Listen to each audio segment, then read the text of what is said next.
Percentage start करेंगे today, ठीक है। परसेंटेज में बेसिकली उसके पहले परसेंटेज के क्वेश्चंस बनाने के पहले कुछ और भी चीज़ हमको सीखना पड़ेगा, जैसे रूल ऑफ फ्रैक्शन या एलिगेशन, क्योंकि इससे रिलेटेड क्वेश्चंस होते हैं, है ना। लेकिन परसेंटेज का मतलब क्या है ये पहले हम लोग समझ लेंगे,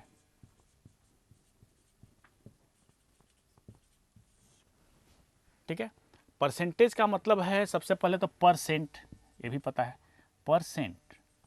सेंट का मतलब 100, सेंचुरी से आया है, 100 मतलब पर 100, ठीक है। इसका मतलब कि कोई भी वैल्यू है उसको 100 में चेंज करके वैल्यू को बताया हुआ है, ठीक है। इसका मतलब कि यहाँ पे कंपैरिजन है पर 100। अब जैसे दो वैल्यू है, जैसे मान लिया कि मिस्टर ए का इनकम उसके बिजनेस का 10% है, ठीक है। मतलब कि उसने 100 रुपये का बिजनेस किया, उसमें 10 रुपये का प्रॉफिट हो रहा है, 10 रुपये का इनकम हो रहा है, उसको प्रॉफिट हो रहा है, गेन हो रहा है। और बी का इनकम 20% है।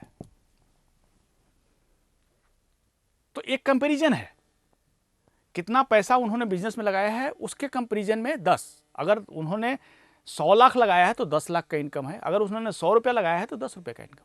लेकिन हमको पता नहीं कि उन्होंने कितना बिजनेस में पैसा इन्वेस्ट किया है, how much money he had spend. तो ऐसे केस में हम लोग ये नहीं बता सकते हैं कि ए के पास ज़्यादा पैसा है या बी के पास ज़्यादा पैसा है, ठीक है, क्योंकि इन्होंने कितने का बिजनेस किया है, इन्होंने कितने का बिजनेस किया है, हमको पता नहीं है। तो किनका प्रॉफिट ज़्यादा है, किनका कितना गेन है, ये हम लोग नहीं बता सकते। तो परसेंटेज क्या है, कंपैरिजन है। हर एक वैल्यू को, चाहे वो रुपीज़ में हो, चाहे डॉलर में हो, ठीक है ना, चाहे वो एन में हो, चाहे पैसे में हो, उसको 100 में चेंज किया हुआ है, यूनिटलेस किया हुआ है, समझ ना। ये चीज़ हम लोग को समझना चाहिए। परसेंट का मतलब कोई एब्सोल्यूट वैल्यू नहीं हो सकता है। अगर हम बोले कि कोई वैल्यू 10% से इंक्रीज कर रहा है, कोई वैल्यू 50% से इंक्रीज कर रहा है, तो ये नहीं बोल सकते हैं कि जो 50 से इंक्रीज कर रहा है वो 10 वाले से बढ़ करके ऊपर चला जाएगा, ऐसा नहीं बोल सकते। कंपेरिजन में यही है कि आप परसेंटेज इंक्रीज बता सके, 10% से 50% का इंक्रीज ज़्यादा है ना, लेकिन कितने में, बेस क्या है, बेस हमको सबसे पहले पता होना चाहिए। We must know the base. Base के आधार पे ही हम बोल सकते हैं कि हमारा, हाँ, इन्होंने 1 लाख का बिजनेस किया था, इन्होंने 2 लाख का किया था, या इन्होंने भी 1 लाख का किया था, तो बोल सकते हैं कि बी हैज़ अर्न मोर। लेकिन ऐसे केस में हम परसेंटेज के बेस पे वैल्यू पे नहीं जा सकते। बेसिक चीज़ हम लोग को ये समझना है, ठीक है। और बाकी तो जब भी कैलकुलेशन आता है 10% निकालना है तो दो तरीके का परसेंटेज होता है। एक तो होता है कि मान लिया कि आपको 20% निकालना है, 30% of 4 to 6, 4 to 3 5 and 30% of 6 9 3 4। फिर हमको निकालना है 25%, 4 3 8 9। फिर हमको निकालना है 75%, समथिंग लाइक 5 8 9 3। तो यहाँ पे जब परसेंटेज वैल्यू निकालना है तो 20/100 है ना, 30/100 ऑफ दिस, ऑफ मतलब मल्टीप्लीकेशन, 25/100। तो हम लोग इसको निकालने के लिए क्या करते हैं, फ्रैक्शन में चेंज करते हैं, है ना। तो हम इसको मेंटली सोचेंगे, ऐसा नहीं कि लिख करके कैलकुलेट करेंगे। तो 0.2 अगर मान लें कि ऐसे सोचना है हमको फ्रैक्शन में चेंज करते हुए, तो फ्रैक्शन में लिखने के कारण आप काटने का काम करते हैं। अब करेंगे क्या फ्रैक्शन में लिखने के कारण, 20/100 मतलब कि 1/5। अब 1/5 मतलब 5 से डिवाइड करेंगे। तो जहां भी हमारे पास कैलकुलेशन में 10 100 1000 लाख्स इस तरह का वैल्यू आता है तो हम फ्रैक्शन में कैंसिल नहीं करते हैं उसको, हम उसको डेसिमल में चेंज करके सोचते हैं कि जैसे हमारे पास 20% है तो हम इस वैल्यू का 0.2 टाइम्स सोचेंगे। 0.2 का मतलब क्या है, 2 का टेबल पढ़ना है। तो आप सोचिए कि इस वैल्यू को इस तरह से लिख करके 5 से डिवाइड करने में जितना टाइम लगेगा उसका आधा टाइम लगेगा हमको 0.2 खोजने में, क्योंकि 2 का टेबल पढ़ना है, सीधा 2 से मल्टीप्लाई करना है, डेसिमल को अकॉर्डिंगली प्लेस करना है।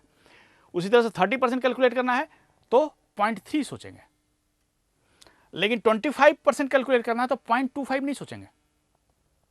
0.25 का मतलब क्या हो गया कि we have to read the table of 25, ठीक है। ऐसे केस में हम लोग 1/4 सोचेंगे।